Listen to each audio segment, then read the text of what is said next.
నాగుల పంచమి సందర్భంగా తెలుగు రాష్ట్రాల్లో నాగుపాము పుట్టలో పాలు పోసి భక్తి చాటుకుంటున్న భక్తులు. ఇందులో భాగంగా జగిత్యాల జిల్లా ధర్మపురి పట్టణంలో స్థానిక అక్కపల్లి రాజేశ్వర స్వామి దేవాలయంలో నాగపంచమి సందర్భంగా తెల్లవారుజాము నుండే పెద్ద ఎత్తున మహిళలు, పిల్లలు తరలివచ్చి నాగదేవతకు పుట్టలో పాలు పోసి మొక్కులు తీర్చుకున్నారు.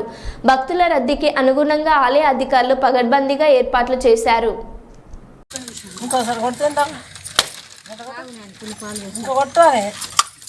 डबल स्टार्ट को संध्या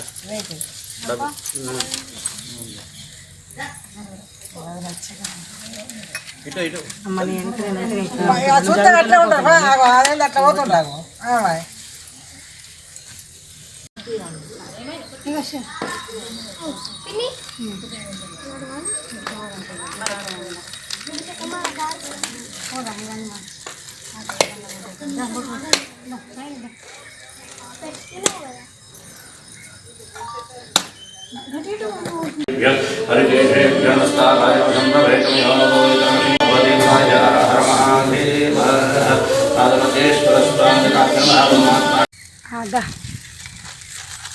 అత్యంతేను ముందుగా వేసిన నూనె